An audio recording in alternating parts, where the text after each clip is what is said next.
Muy buenas noches de conexiones aquí hoy miércoles. Bienvenidos todos a los que se van conectando a acompañarnos en este interesante tema de hoy. Vamos a esperar a ver que se conecten un poco, esperar a nuestra invitada de hoy. Ok, su nombre es Gina. Ella es psicóloga y nos viene a hablar sobre un tema muy importante en estos días acerca de los niños en casa. Aquí está Gina. Vamos a aceptarla y esperar a ligar los dedos que la conexión sea buena. Ahí está Gina. Hola. Hola Gina, buenas noches, ¿cómo estás? Bien, ¿tú cómo estás? Bien, bien, muchas gracias por asistir a esta invitación.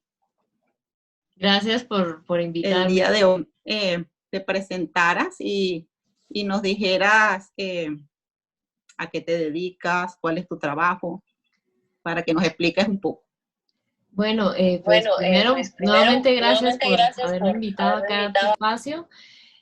Pues para los que no me conocen, mi nombre es Gina Corredor, yo soy psicóloga, tengo experiencia de más de 7 años en temas de infancia, de adolescencia, y desde el año 2017 comencé a dedicarme a crear contenidos en diferentes medios web o blogs para familias, escribiendo artículos para diferentes páginas, y actualmente desde hace 3 años me dedico a educar a papás y mamás para conocer a sus hijos desde una mirada psicológica en temas como crianza, trastornos psicológicos, a través de mi proyecto que se llama Psicoinfantil Adolescente.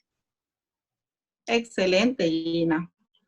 Muy bien. Quería, claro, hablar más que nada acerca del tema que hoy por hoy nos preocupa a todos como papás, y es la escuela en casa, ¿verdad? A ver qué implicaciones psicológicas tú nos puedes explicar que acarrea pues la escuela en casa hoy por hoy, y qué retos están enfrentando nuestros hijos como estudiantes hoy por hoy cuando estamos viviendo en esta situación muchas veces desesperante para los papás, tal vez para los niños no mucho. O sea, ¿qué sabes del tema y qué nos puedes explicar el día de hoy, por favor?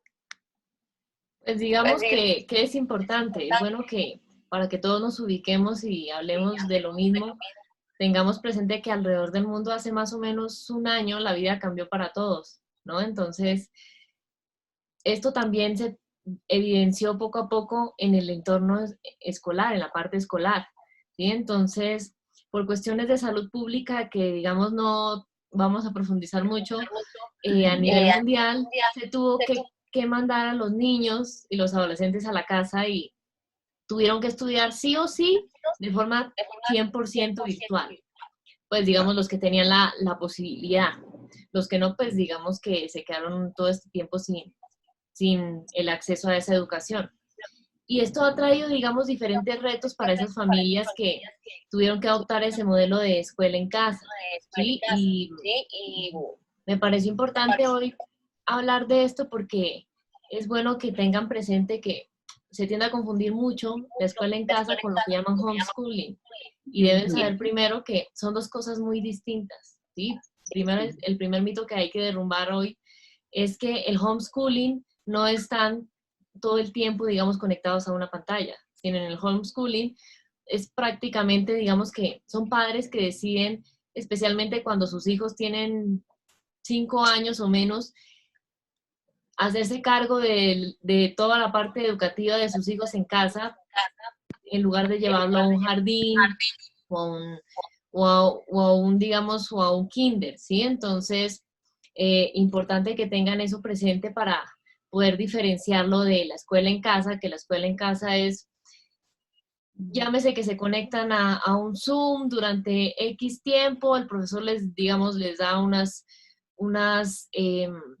materias, pues ya iremos viendo más adelante un poco más sobre todo el tema de uso de pantallas, pero no es lo mismo, ¿sí? Se ha tendido a confundir mucho homeschooling con escuela en casa, entonces me parece primero bueno que tengan eso presente, Aclarar, porque sí. sí, porque es que en realidad en el homeschooling muchas veces ni siquiera usan una pantalla.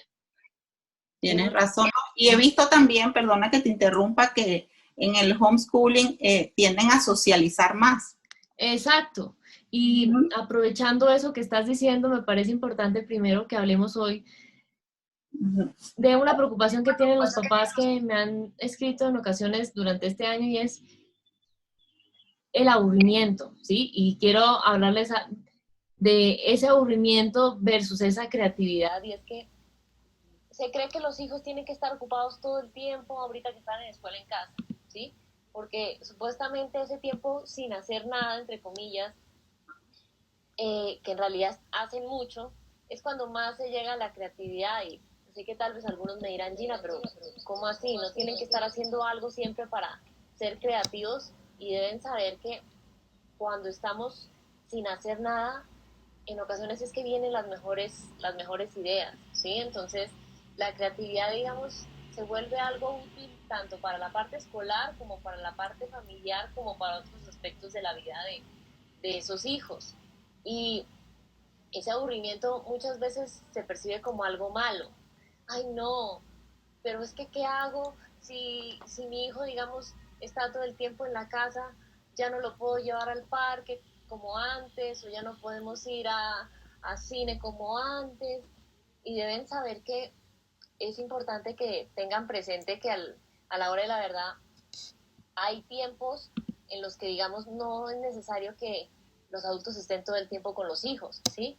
No es que, digamos, si está solo, no puede entretenerse. A veces hay momentos en los que uno ve a la distancia de sus hijos solos y resulta que es cuando se les ocurren los mejores juegos, las mejores ideas, es cuando se les ocurre hacer más cosas, digamos, relacionadas a los temas que les interesan. Y nada, si me permites, aquí yo quiero contarles un ejemplo personal, y es que, por ejemplo, digamos, desde que yo comencé a trabajar en la parte online, los días que yo, digamos, tengo libres, los días que yo descanso, son los días que más ideas se me ocurren para crear contenidos y demás para las familias. Y han sido las ideas, digamos, que han tenido mayor impacto. Y no es que yo me sentara a mirar al techo a ver qué se me ocurría, no, simplemente momentos de desconexión, que uno cambia la rutina y en realidad ahí la mente fluye, ¿sí? Y te los digo porque lo he visto en niños, lo he visto en adolescentes y lo he vivido en carne propia. Y muchos tienden a decir, pero es que mi hijo no es creativo, Gina. Y todos somos creativos, simplemente, digamos, es darle, quitar esa presión y se darán cuenta que eso irá volando solo. Y qué bueno que tengamos presente en esta oportunidad que estamos acá, los que nos están viendo, que se den cuenta que el aburrimiento no es algo malo, ¿sí? Mucha gente cree que el aburrimiento va por un lado totalmente opuesto a la creatividad, y no es cierto. A la hora de la verdad es bueno que tengamos presente que van de la mano, son más amigas que otra cosa. Mucha gente cree que son enemigas la creatividad y el aburrimiento, y no, son amigas. Y la creatividad llega cuando supuestamente estamos sin hacer nada. Y deben saber que no es que si esos hijos están haciendo, si no están haciendo tareas, no es que estén sin hacer nada. ¿Sí? Digamos, también es bueno que, como cualquier persona, que tengan unos tiempos de ocio, que tengan unos tiempos de entretenimiento. Y aprovechando esto, a mí me gustaría conectarlo un poco con esa parte de las pantallas, y es que aumentó considerablemente en este último año el uso de pantallas. Y sé que obviamente, digamos, no podemos esperar que sea como antes, porque pues están los hijos todo el tiempo en la casa, Gina, pero es que yo no puedo estar con él todo el tiempo. Pero ya rompimos otro mito. Uno, el aburrimiento no es malo. Dos, no tengo que estar con mi hijo todo el tiempo. Tres, pues, digamos que de las pantallas, los rangos que recomienda especialmente, digamos, organizaciones como la OMS o la Sociedad Americana de Pediatría, pues ya no aplicaron mucho en este último año, porque pues todo cambió, ¿no? Entonces, pero sí hay algo que debamos tener presente, y es que las pantallas a edad temprana tienen un impacto en el desarrollo del cerebro, ¿sí? Y y digamos que deben saber que de los 0 a los 7 años, es decir, lo que tendemos a llamar mucho los psicólogos primera infancia, es recomendable que máximo de 30 minutos, incluso en este momento, de escuela en casa. Y yo sé que hay jardines que pues digamos tienden a tener mayor tiempo a los niños en pantallas y luego dicen, no, pero es que no presta atención, no, pero es que mire que tal estudiante estaba conectado conmigo en Zoom y se fue. Pero es por eso, porque por la etapa en la que están de desarrollo necesitan movimiento, ¿sí? Y es normal. Hay muchos niños, digamos, que a esa edad ven la clase virtual y no están sentados como uno esperaría, sino están ahí de pie y saltando, porque necesitan movimiento. Eso no es que su cerebro va a entender, no, es que estamos en pandemia, no pueden salir, se tiene que quedar quieto. No, no funciona así, porque igual el cerebro tiene unas necesidades en ese momento de primera infancia, ¿sí? Entonces, niños de 7 años en adelante, adolescentes, lo que digamos yo recomiendo es que sean de 2 a 3 horas máximo de pantallas. Y yo sé que hay colegios que los tienen de 7 de la mañana a 2 3 de la tarde, pero digamos que es importante. Luego de las 2 o 3 horas máximo, la atención sostenida decae.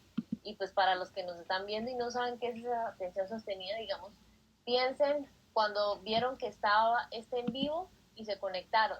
Desde ese momento hasta ahorita, que están solamente prestando atención a lo que estamos diciendo acá, esa es la atención sostenida. Enfocar todos mis sentidos en un solo estímulo, que en este caso seríamos nosotras en este en vivo, ¿sí? Entonces, luego de 2 o de 3 horas, díganme ahí, cuéntenme ahí en los comentarios, ¿no les pasa que cuando uno se ve una película, por ejemplo, que se demora más de 3 horas, ya a uno le parece aburrida? Sí, no importa de qué trama sea. Sí, pierde la atención, digamos así. Sí, como que ya no es lo mismo, ¿no? Como que ya, digamos, el interés baja. Entonces, si yo estaba sentada, comienzo a pararme, o comienzo a cambiar el canal, o comienzo a chismosear mientras tanto el celular, viendo otras cosas mientras supuestamente oigo la película, ¿no? Entonces, en realidad decae, ¿sí? Y si nos pasa a nosotros, ¿cómo le pasará a esos menores de edad? Disculpa este paréntesis, pero tú recomiendas entonces, basado en lo que nos estás diciendo, tomar como descansos activos. Esa puede ser una solución. Sí, digamos que esa puede ser una opción. Y también pienso que es importante que sepan que, pues, algo que también les recomiendo es que haya actividades de aprendizaje relacionadas con las cosas diarias que hacemos en la casa, ¿sí?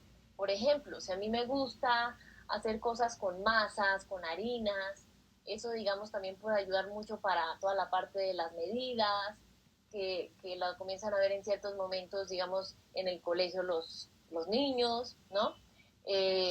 También, digamos, las figuras con moldes, por ejemplo, todas las cosas que son así como de manipular con sus sentidos, es muy bueno para niños menores de 7 años. Cuando ya, digamos, son mayores de 7 años en adelante o adolescentes, algo que yo les recomiendo mucho es dar la oportunidad de que todo lo que está viendo pueda integrarlo de forma práctica, llámese con documentales, en televisión, digamos, con cosas prácticas que pueda ver en su vida diaria, ¿sí? Entonces, por ejemplo, algo que pues justo a inicios de febrero yo contaba en otro espacio es que yo, digamos, y se los digo por experiencia, cuando yo estaba en el colegio, pues obviamente nada no estaba pasando hace ya varios años, pero yo era, digamos, muy mala en historia, pero yo me acuerdo mucho de toda la parte de la Revolución Francesa,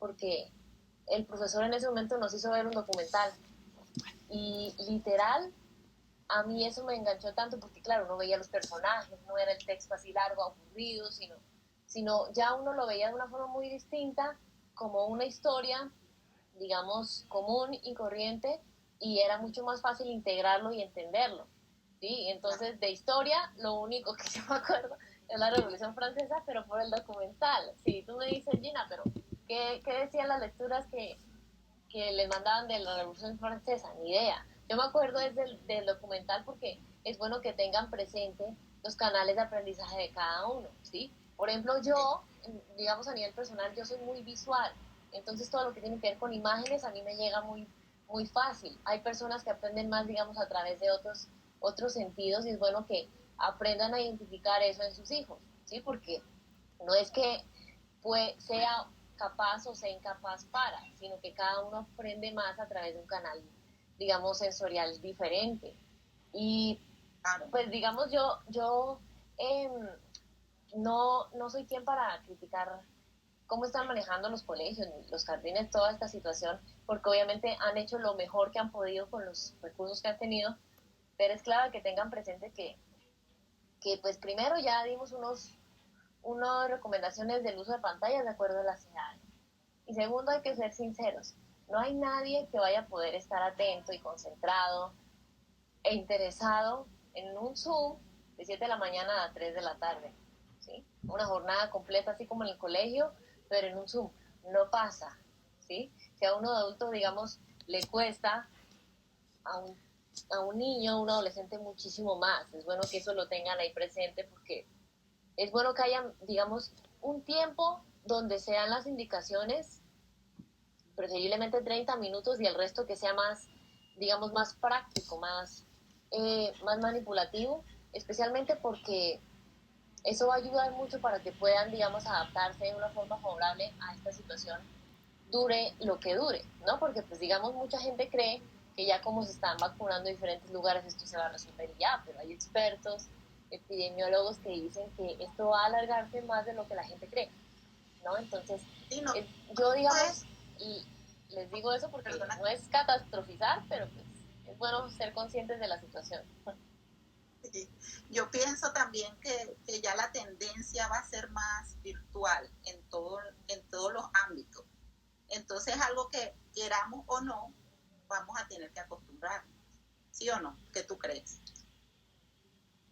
Sí, digamos que lo que tú dices es cierto porque muchos expertos, digamos, dicen que las cosas no van a ser exactamente como eran antes de todo esto.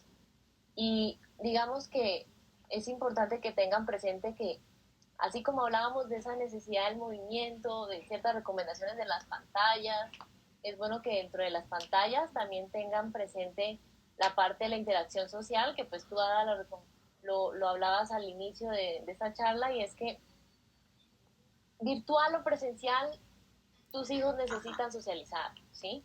Y socializar, digamos, ¿por qué? Porque por naturaleza los seres humanos somos sociables, ¿sí? Y yo no puedo esperar que mi hijo desarrolle habilidades sociales si no le doy espacios para que lo haga, ¿sí? No es conectado todo el tiempo a las clases por Zoom con las profesoras, ahí no hay socialización, ¿sí? Ahí, digamos, tal vez hay un proceso más como de aprendizaje, de conocimiento, pero ahí no hay socialización. ¿Qué, digamos, es lo que yo les propongo de acuerdo a lo que he visto? 1 o 2 veces a la semana que acordemos, así sea por videollamada, que tenga encuentros con digamos, con sus pares, es decir, con sus amigos de su edad.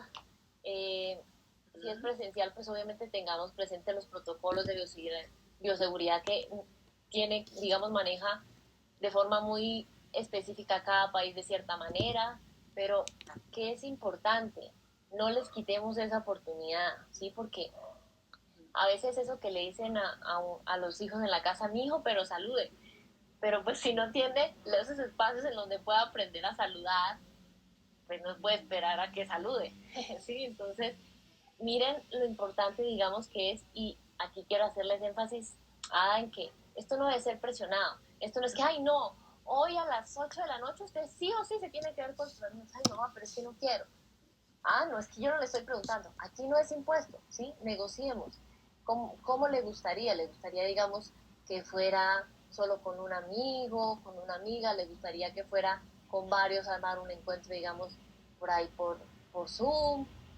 Y yo sé que pues ahorita especialmente los papás pues tienden a manifestar mucha preocupación por la situación actual y están un poco renuentes como a esos espacios presenciales. Entonces, ok, tenemos esa opción, digamos, virtual, exprimámosla positivamente, ¿sí? Entonces, pienso que es importante ahí tener eso presente porque, pues, a la hora de la verdad, yo muchas veces les digo, Ada, que aquí no es satanizar las pantallas, ni mucho menos, porque si no, tú y yo no estaríamos conectadas, ¿no? Sería absurdo yo decir que las pantallas son lo peor del mundo si tú y yo estamos conectadas por una pantalla. Y entonces, digamos que es importante, reconozcamos el impacto que pueden tener esa pantalla en la vida de los hijos. Y aquí quiero aprovechar, a si me das oportunidad de... quiero comentarles de Niñera Electrónica, que Niñera Electrónica es un mini curso gratuito que voy a estrenar a finales de marzo sobre el uso de pantallas y el impacto que puede tener en la vida de sus hijos. Y el plus, que no lo hice yo sola, sino lo hice en colaboración con una pediatra que pues es máster en programación neurolingüística y pues estuvimos hablando un poco sobre el impacto en 7 áreas para que lo tengan ahí muy pendiente. Los que quieran saber más de ese tema, pues ahorita cuando este envío se suba, me buscan a mí ahí en Instagram como Psico Infantil Adolescente y ahí pueden encontrar el enlace a mi canal de YouTube para que se suscriban y estén ahí súper pendientes porque es bueno que sepamos identificar cuándo hay uso y cuándo hay abuso de pantalla. Sí, pues digamos que este es como es una herramienta que puede apoyarlos en todo este tema y digamos acá no les amplío mucho porque pues el tema de pantallas es demasiado extenso, ¿sí? Tanto que pues hicimos el minicurso, pero digamos que sí quería darles hoy como algunas pinceladas, algunos tips así como generales, de acuerdo a ciertas consultas que me han hecho a mí en el último ya año por esta situación de pandemia. Entonces, para que lo tengan ahí súper pendiente. Igual si tienen alguna pregunta de lo que pues acá hemos dicho hasta ahora, pues ahí pueden ir dejándolas en los comentarios para irlas revisando. Hay niños o adolescentes que se encontraron ellos mismos durante este tiempo de pandemia y tiempo en casa y ya como que están renuentes a socializar. O sea, háblanos un poco acerca de eso, si son niños introvertidos, tímidos, que dijeron, ¿sabes qué? Está bien ser así. ¿Qué opinas tú de eso? Pues digamos que es importante, aquí va muy ligado a lo que quería decirles ahorita y es adaptación a los cambios, ¿sí? Nadie supo que esto iba a pasar, nadie estaba preparado, nadie tenía marcado en un calendario el día, la hora, el lugar exacto en el mundo donde esto iba a aparecer, ¿no? Y que esto iba a aparecer en algún momento lo vimos por televisión y luego en un momento así de rápido se volvió una realidad en todo el mundo, ¿no? Y nadie se imaginó que eso fuera a pasar. Muchos, digamos, que están aquí conectados, y me incluyo, digamos, veíamos eso inicialmente en televisión, ¿no? Que en Wuhan sucedió, digamos, todo el COVID, bueno, todo lo que ya saben, ¿no? Y se veía como muy lejano, ¿no? Como muy distante, ok, como cuando uno ve una noticia de algo que pasa en otro país, que a veces no tiene que ver mucho con uno cree que no tiene que ver con uno, ¿no? Pero deben saber que los niños y los adolescentes crean hábitos, ¿sí?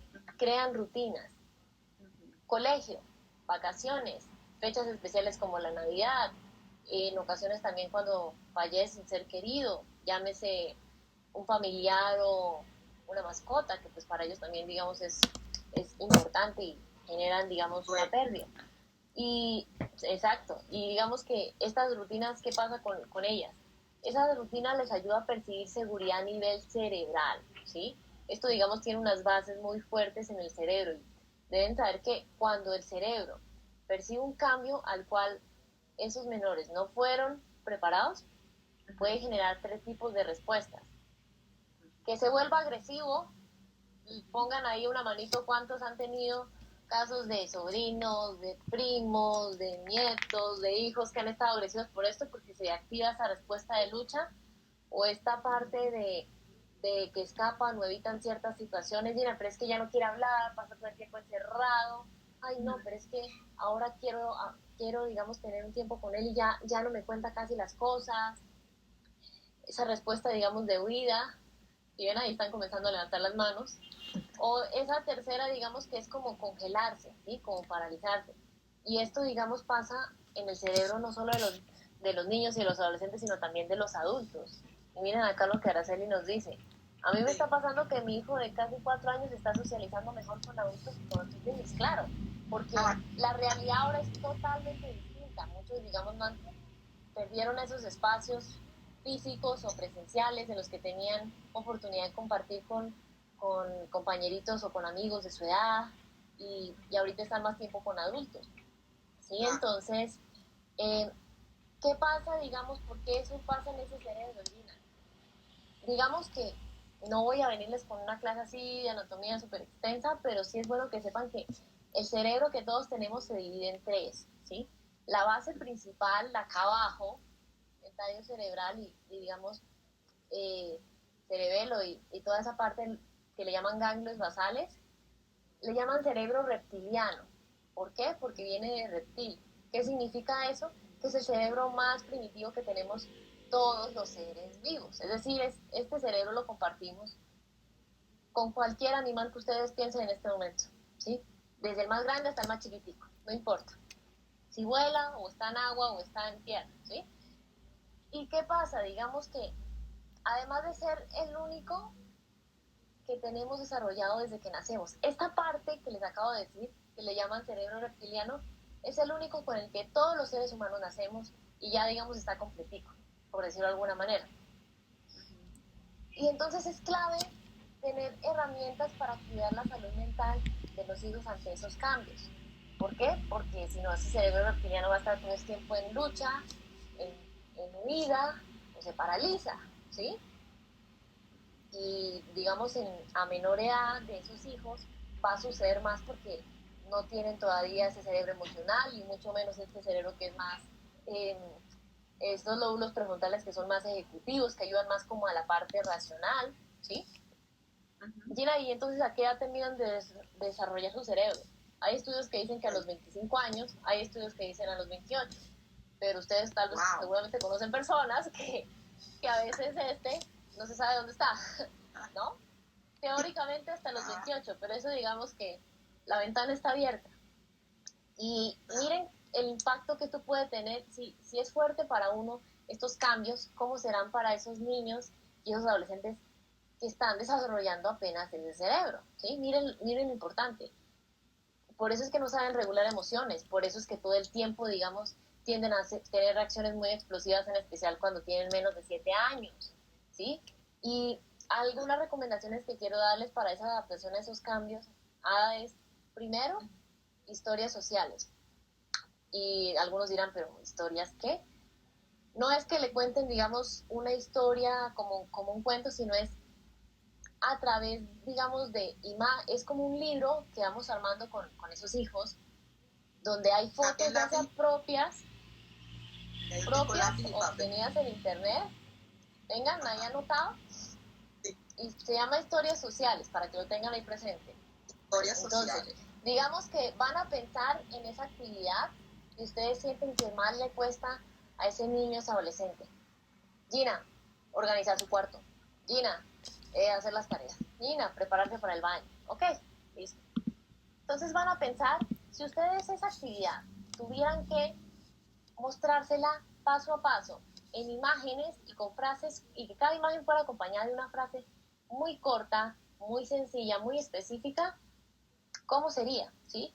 Y digamos, voy a darles un ejemplo para que esto sea mucho más claro. Vamos a suponer que yo quiero que mi hijo ahorita que está, digamos, más tiempo en casa, aprenda a organizar su cuarto. Ok, entonces, si es un niño, seamos sinceros, organizar el cuarto puede ser muy diferente para Ada, para ustedes y para mí. Para Ada puede ser tender la cama, para mí puede ser correr las cortinas, para ustedes puede ser quitar las cosas del suelo. ¿Y a qué me refiero con eso? Que cada uno se lo imagina de una forma distinta, cada uno espera una cosa distinta cuando dice, necesito que organices tu cuarto. Entonces tenemos que aterrizar la instrucción. ¿Qué quiero, digamos, que haga cuando le digo organizar el cuarto? Voy a ponerle instrucción más precisa. Exacto, yo quiero que mi hijo tienda la cama. Entonces, una imagen de él tendiendo la cama o una imagen de alguien, digamos, de su edad que encuentre por internet tendiendo la cama. Y el por abajo de la imagen, tender la cama. ¿Qué otra cosa deseo que haga? Deseo que guarde los juguetes. ¿Ok? Un niño, si se puede que sea mi hijo, en algún momento que lo vea con los juguetes guardándolos, tener esa foto o lo mismo, una foto por internet. Para que luego lo digan, Gina, pero es que yo, ¿cómo voy a hacer para la foto? Imprimirla. Ahí tenemos las dos opciones, ¿sí? Lo importante es que sepan que el cerebro piensa en imágenes. ¿Y por qué? Si yo les digo ahorita, van a pensar en un caballo verde. ¿A quién se le vino a la cabeza ese caballo verde? No importa el tamaño, no importa qué verde era. Sí, cuéntenos ahí en los comentarios. Uno piensa en un caballo verde, ¿sí? ¿Por qué? Porque así es que funciona el cerebro, ¿sí? O como a veces que a uno le dicen, wow, qué interesante. Vas a tener la mente en blanco y a veces uno, digamos, piensa es en el color blanco. ¿Por qué? El cerebro uno le ha pasado que a veces quiere algo, quiere casa de cenar y va pensando por qué pasillo va a ir primero, luego por qué pasillo va a ir después, qué cosas tiene que hacer cuando salga del supermercado. Si se dan cuenta, imágenes, no vienen al cerebro palabras, sino imágenes. Y a menor edad esto sucede más fuerte. Entonces, deben saber que de los 7 años en adelante ya poco a poco vamos desarrollando vea, imagine al caballo del zorro pero verde, miren, ¿sí ven? Y yo no les dije qué tipo de caballo, les dije un caballo, ¿eh? Y digamos que es importante que sepan, que se den cuenta que de los 7 años en adelante tendemos a ser, digamos, más, poco a poco vamos aprendiendo a desarrollar ese pensamiento abstracto. Pero ojo, comenzamos apenas a desarrollarlo, lo que significa que tenemos que seguir siendo concretos en la instrucción que les damos. Si yo quiero, después de que tienda la cama, guarde los juguetes, ok, una foto de él guardando los juguetes o una foto, digamos, que encontré por internet de alguien de su edad guardando sus juguetes y abajo que diga guardar los juguetes, ¿sí? Tenemos que decir qué deseamos que haga, no qué no deseamos que haga. Y aquí, digamos, quiero hacer una claridad, y es que si yo les digo, no van a pensar en un caballo verde, piensan en un caballo verde. ¿Por qué? Porque el cerebro es binario, lo que significa que cuando yo les digo a veces a esos hijos, no hagas tal cosa, no rayes la pared, y luego el niño ahí feliz rayando la pared, mami, va donde la mamá todo feliz, rayé la pared, como quien dice, hice lo que me dijiste, y la mamá se enoja, pero pues porque el no, al cerebro le cuesta entenderlo. Pregúntense cuántas veces ustedes le han dicho a alguien en su casa, incluso que no sea niño, que no sea adolescente, no me, no me tiendas la cama todavía, que necesito lavar los tendidos. Y resultó que la atendió. Y ustedes llegan y se enojan, pero ¿por qué la atendiste? Pues eso fue lo que me dijiste. Ahí estaba la instrucción. Exacto. Digamos que como no, el cerebro tacha. Exacto. Tacha el no, ¿sí? Ahí el cerebro entiende. Tiende la cama, ¿sí? Entonces... Por eso pasa a mí, Trina, tú sabes que yo trabajo con niños. Y ¿sí? A ver, nosotros eliminamos, no corras, por ejemplo, un niño corriendo por un pasillo. No le vamos a decir, no corras, porque el niño va a correr. Se le tiene que dar la instrucción opuesta, camina. Sí. Él no está eliminado, ¿entiendes? Porque el cerebro te agarra la otra instrucción. Exacto. Y simplemente está haciendo caso. Sí, miren, yo un caballo con billetes de dólares. Ok. ¿Sí ven? Cada quien se imagina el caballo de una forma diferente. Claro. Pero igual pensaron en el caballo. ¿Sí? Exacto. Y digamos que es importante de estas historias sociales tenerlas impresas. Mira, pero si se las tengo en el iPad, en el celular, no es lo mismo. ¿Sí? ¿Por qué? Porque se los voy a poner así. ¿Cuántas veces a mí me escriben, Gina, pero es que le he dicho 20 veces que que organice su cuarto. Ok, pero si tuviéramos así, en ese paso a paso que les acabo de decir en esa historia social, lo tuviéramos impreso, el papelito no se va a cansar, ni se va a enojar, ni va a reaccionar mal con ese hijo cada vez que el niño necesite saber a qué se refiere mamá con organizar el cuarto. Pero yo sí me voy a cansar de repetirlo más de una vez, pero si se lo pongo al lado de la cama, porque ahí es que tiene que organizar el cuarto, va a ser mucho más fácil, porque va a decir, ok, estoy en el cuarto, mi mamá me dice, organiza el cuarto, aquí está el paso a paso, él ya sabe, ok, organizar el cuarto, así, recoger entonces, tender la cama, guardar los juguetes, guardar las crayolas, ¿sí?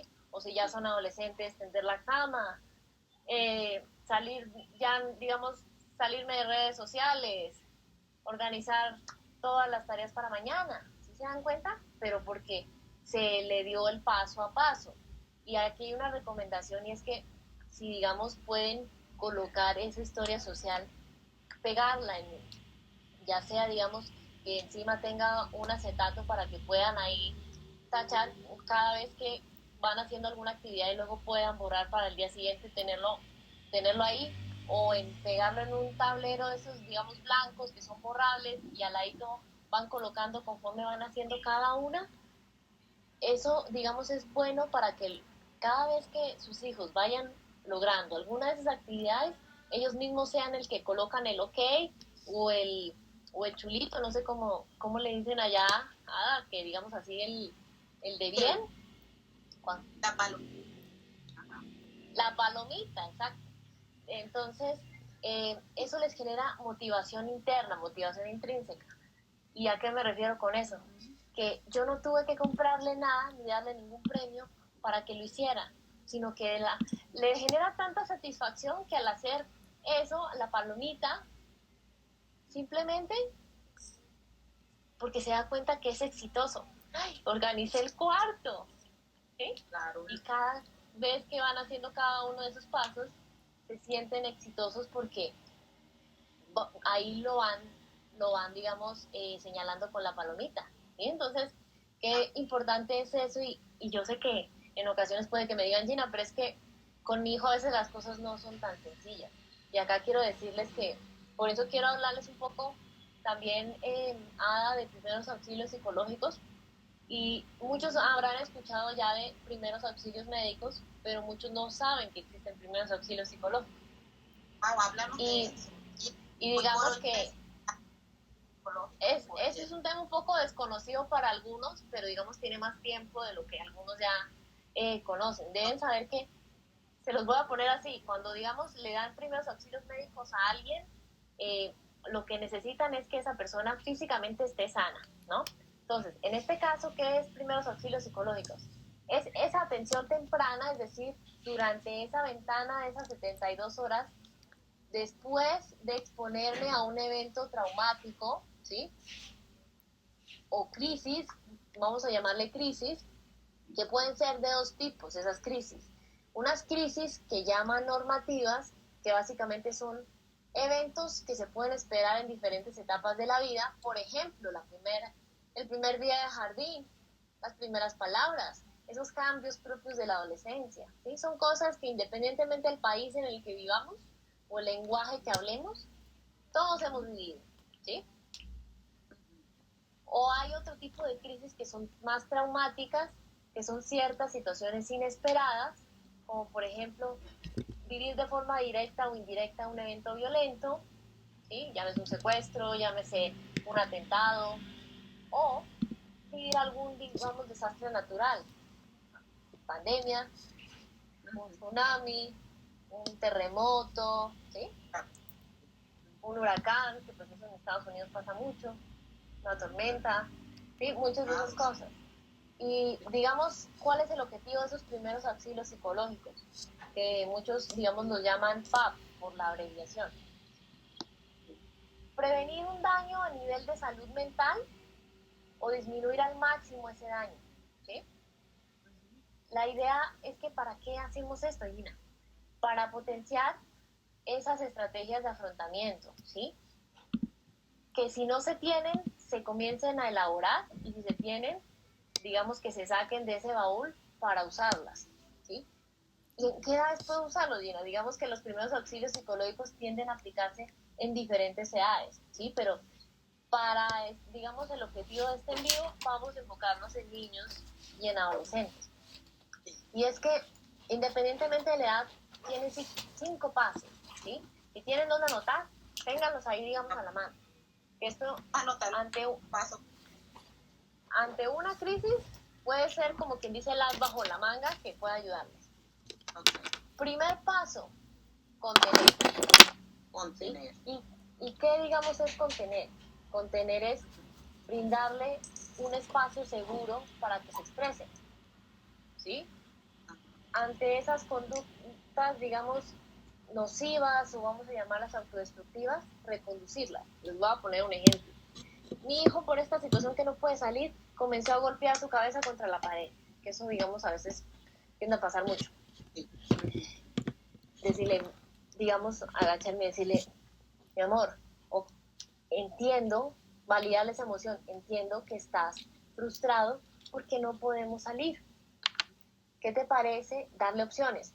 ¿Qué te parece si aprovechamos y jugamos? ¿Te gustaría jugar con los carritos o con la pelota?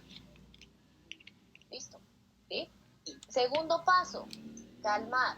¿Sí? Entonces, calmar es que nos bajemos a su nivel, bajemos físicamente hablando, es decir, agacharme. Si es niño, si pues es adolescente, no es necesario, pero nos podemos sentar. Hablarle de forma tranquila y suave. Y tranquila y suave no es así, o no es así estar acelerada, no. Tengamos presente que esto es con disposición de tiempo, ¿sí? Claro, es calma, la calma. Exacto, ¿sí? Entonces no es como cuando yo voy de afán al trabajo, ahí yo no hablo tranquilo, es lo contrario. Cuando yo estoy un viernes, ya luego de que salí del trabajo, ya hablo tranquilito, así como ustedes hablan en sus tiempos libres, eso es hablar calmado y suave, ¿sí? Paso 3, informar. Y yo sé que algunos me dirán, pero ¿informarle de qué? Informar. Es bueno contarles qué pasó. Mira, pero ¿cómo así? ¿Se va a angustiar? ¿Se va a preocupar? Deben saber que independientemente de la edad de sus hijos, o pues si son, digamos, educadores de sus estudiantes, poco a poco se van enterando de las cosas, ¿sí? Y comienzan a generar ciertas culpas que no les corresponden, porque creen que alrededor todo pasa por algo que ellos hicieron mal o que dejaron de hacer, ¿sí? Entonces, sí o sí, ellos se dan cuenta. Entonces, no les mintamos, digamos, contarles qué pasó de forma breve y sencilla. Y a menor edad, más sencilla la forma, ¿sí? Y mucho más concreta. Claro. Yo a un niño de 5 años no le voy a decir que necesitamos verificar a ver cuándo nos llaman para poner la vacuna, a ver si nos ponen la vacuna Pfizer, o bueno, las otras no, porque voy a enredar para decir Pfizer. No. ¿Sí? Sin embargo, pasa. Sino ahorita hay... No. Y una clave que les doy es, Gina, pero ¿qué le digo? De acuerdo a lo que les vaya preguntando. Mamá, ¿por qué no podemos salir? Ahí está lo que le tienes que decir. Tenemos que quedarnos en casa o solo puede salir una persona, que eso lo hacen en algunos países, digamos, así lo manejan algunos países, porque hay personas que se están enfermando, ¿sí? Entonces tenemos que cuidarnos. Y para cuidarnos tenemos que lavarnos las manos. Ahí pueden hacer esa historia social de tenemos que lavarnos las manos, tenemos que usar tapabocas. ¿Sí se dan cuenta? Imágenes. ¿Ven cómo vamos aterrizando ahí todo? Entonces, cuarto paso, normalizar. Digamos que qué es importante ahí. Comprendan que no es el único de la familia que se sienta afectado, sí, ayudarle a que lo entienda. A veces tendemos a ocultar nuestras emociones por miedo a lo que piensen los hijos. Y es bueno que ellos lo vean a uno cuando está bien, pero también sepan cuando uno está mal. Mi amor, yo sé que estás asustado y mamá también está asustada. Ven, vamos a respirar. ¿Sí? Todo. Y no les demos falsas expectativas. No digamos cosas como todo va a estar bien, sino tú y yo, papá, mamá, o bueno, solo mamá en los lugares que son hogares uniparentales. Vamos a cuidarnos para poder estar seguros. ¿Sí? ¿Sí? No decirle que mañana todo va a ser distinto porque a veces eso no se sabe. ¿Listo? Acuérdense, sin mentiras. solo decirles lo que tenemos seguridad. Quinto paso, consolar. Y aquí, digamos, llámese, a veces hay papás que se asustan cuando ven, ay no, pero es que, Gina, ¿yo qué hago? Está recreando con sus juguetes la pandemia. Le puso, tapó un muñeco como si fuera el cuerpo, otro que está en UCI, a otro le puso el tapabocas y es el médico. ¡Horrible! Ahora resulta que no solo lo ve en televisión, lo ve en redes sociales, sino también en los juegos de mi hijo. ¿Qué hago para que no juegue eso? Es su forma de integrar esa experiencia a su vida, ¿sí? Y digamos los adolescentes, ¿qué tienden a hacer? Los adolescentes ya tienden más como a contárselo a sus amigos, o hay digamos, ya niños mayores de 7 años, de 7 a 12 años, tienden a llevar en ocasiones un diario o a hacer dibujos, pero cada uno lo integra desde digamos, la etapa de desarrollo en la que está, ¿sí? Para que lo tengan eso ahí como muy presente. Entonces no le quitemos la oportunidad de que lo saque, porque ahí ustedes se van a dar cuenta que es una oportunidad perfecta para ver qué está entendiendo de esta situación. ¿Sí? Excelente. Cristina, y esto aplica para cualquier edad, para nuestros hijos que son pequeños, tanto los que son adolescentes. Sí, digamos que obviamente la forma de aplicarlo varía un poco porque digamos tú sabes que están en etapas de desarrollo muy distintas, y pues ahora que me haces esa pregunta hay una invitación especial que quiero hacerles, pues una segunda invitación, y es que este es un tema muy amplio, ¿sí? Y yo quiero darles la oportunidad, digamos, de hablarles de un biotaller que yo tengo, que es de primeros auxilios psicológicos en niños y en adolescentes, ¿sí? El enlace ahorita, digamos, no lo tengo, pero voy a habilitarlo cuando se acabe este video en mi biografía para que ahí lo visiten, porque es bueno que aprendamos juntos qué son las crisis y cómo acompañar a los hijos en esta situación según la edad. Ahí en el videotaller, digamos, lo aborden digamos, de 0 a 3 años, de 3 a 6, de 6 a 9, de 9 a 12 y en adolescentes. Porque el proceso de desarrollo es muy distinto, ¿sí? Las reacciones esperables ante las crisis son muy diferentes. Sino que pues quise darles hoy como esos 5 pasos que pueden ser como esa as bajo la manga, mientras, digamos, conocen la información a fondo, en una situación, digamos, inesperada que en estos momentos puedan estar viviendo en algún momento. Y yo sé que muchos dirán, Gina, pero es que esto solo lo puede hacer un psicólogo. Error. Digamos, los primeros auxilios psicológicos, se los voy a poner así. ¿Cuántos psicólogos hay alrededor de uno cuando a uno le suceden esas crisis? Imagínate. Bueno, pues, y digamos que puede que haya uno, y que ese uno es porque es familiar, ¿no? Sí. Pero no cuenta, porque igual no puede, digamos, manejar eso porque pues hay un vínculo. Claro, claro. Y entonces, ¿qué hace uno? Muchos dicen, pero es que mientras va al psicólogo, esto es como cuando uno, digamos, tiene un familiar, se enferma y mientras lo lleva a una urgencia, acá es lo mismo. Pero mientras lo lleva al psicólogo, ¿qué hago? Mientras consigo un psicólogo, que algunos, digamos, no tienen uno a la mano. Estas herramientas, digamos, le ayudan para que ustedes lo puedan implementar cuando eso suceda, ¿sí? Y deben saber que no es que tengan que tener, digamos, formación en la parte de salud mental, ni de neuroanatomía, ni nada de esas cosas, sino ser conscientes que esto es como cuando uno de papás se capacita en cómo hacer reanimación cardiopulmonar en sus hijos. Ahorita muchos pediatras capacitan en ese tema a los papás. ¿Por qué? Por lo mismo, porque no hay un pediatra a la mano cuando a veces el hijo se ahoga. Acá lo mismo, cuando hay una crisis, mi hijo se afecta, y para proteger al máximo esa salud mental, ahí tenemos ese recurso que se llama primeros auxilios psicológicos. Excelente. Y ahí ya saben, en la biografía apenas acaba este en vivo, voy a activar el enlace para que puedan acceder. Quiero contarles que, digamos, muchas veces se tiende a decir que los papás, digamos, los hijos no nacen con un manual. Y si bien eso es cierto, no tenemos que tenerle miedo a poco aprender de la mano con otras personas cómo podemos acompañar a esos hijos en estas etapas, ¿sí? A veces, sin darnos cuenta ante las crisis, mi cerebro reptiliano que hablamos ahorita se paraliza, mi hijo se paraliza porque yo soy su espejo, y digamos todo se vuelve un caos. Y eso podemos prevenirlo al máximo, ¿sí? Deben saber que va a ser, digamos, algo muy aterrizado y muy concreto que pueden revisar para que puedan educarse en ese tema y poco a poco, ante estas crisis, que deben saber que nunca vamos a saber cuándo pasen, tengamos la herramienta para enfrentarlas, ¿sí?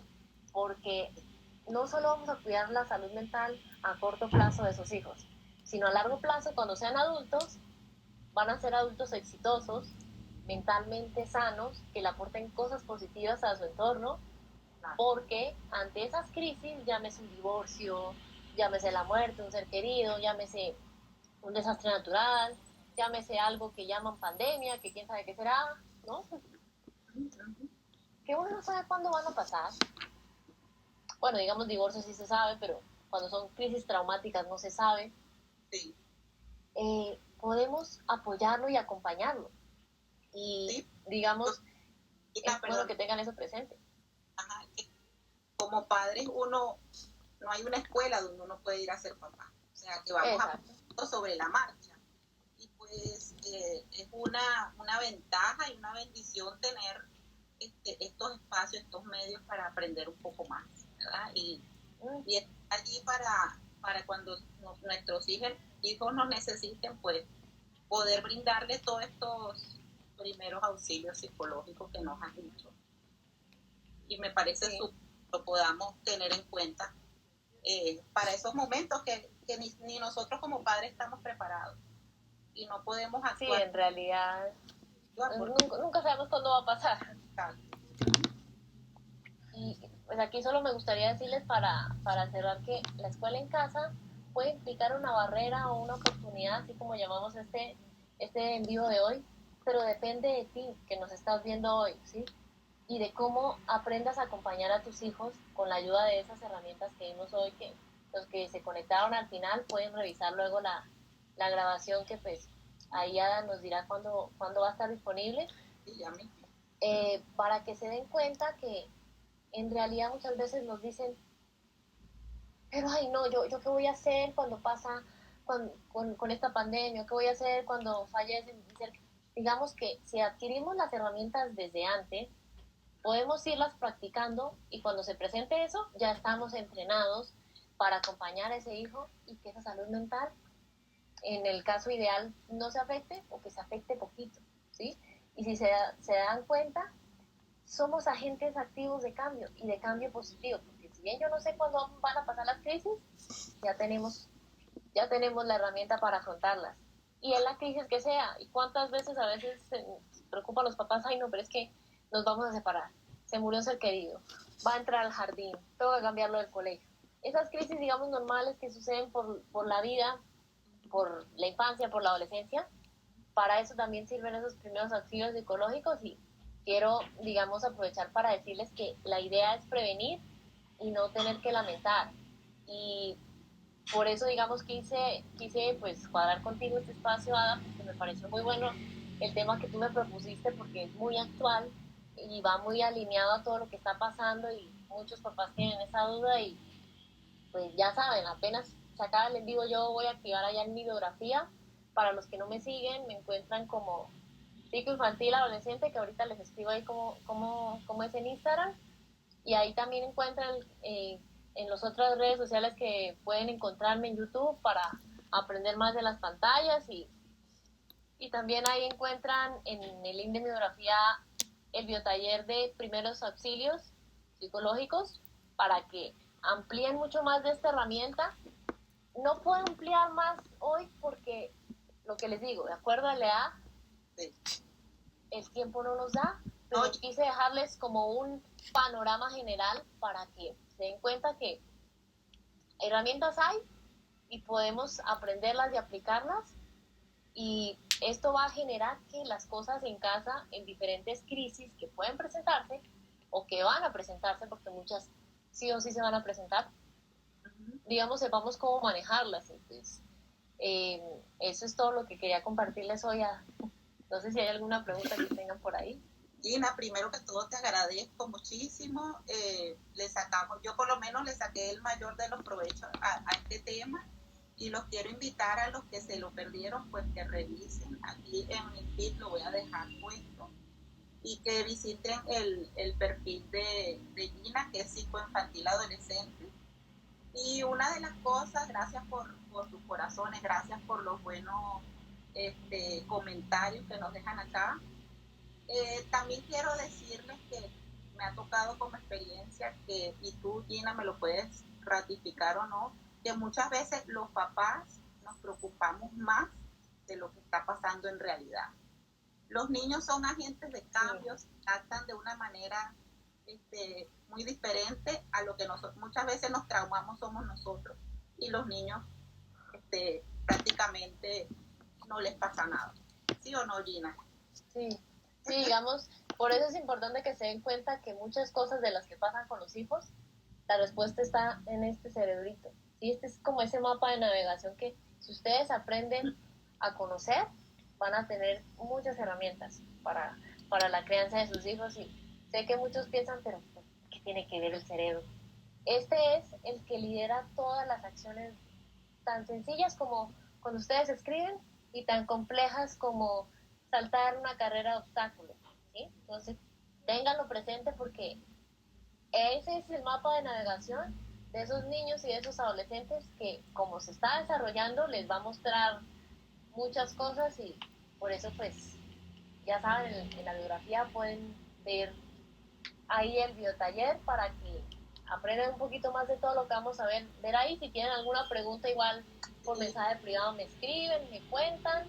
Claro. Y ya, pues. Y me están preguntando que cómo te encuentran. Ahí ella lo dijo, psicoinfantil adolescente. Perdón, que lo que ustedes quieran, ella está ahí a la orden. Tiene excelentes temas. Yo vengo contactando con Gina desde el año pasado, mucho antes de Broward Conexiones, y de verdad que hemos hecho un clic porque obviamente que a mí me apasiona el tema y bueno, y Gina, este es el primero de muchos porque de verdad que tú tienes muchos temas interesantes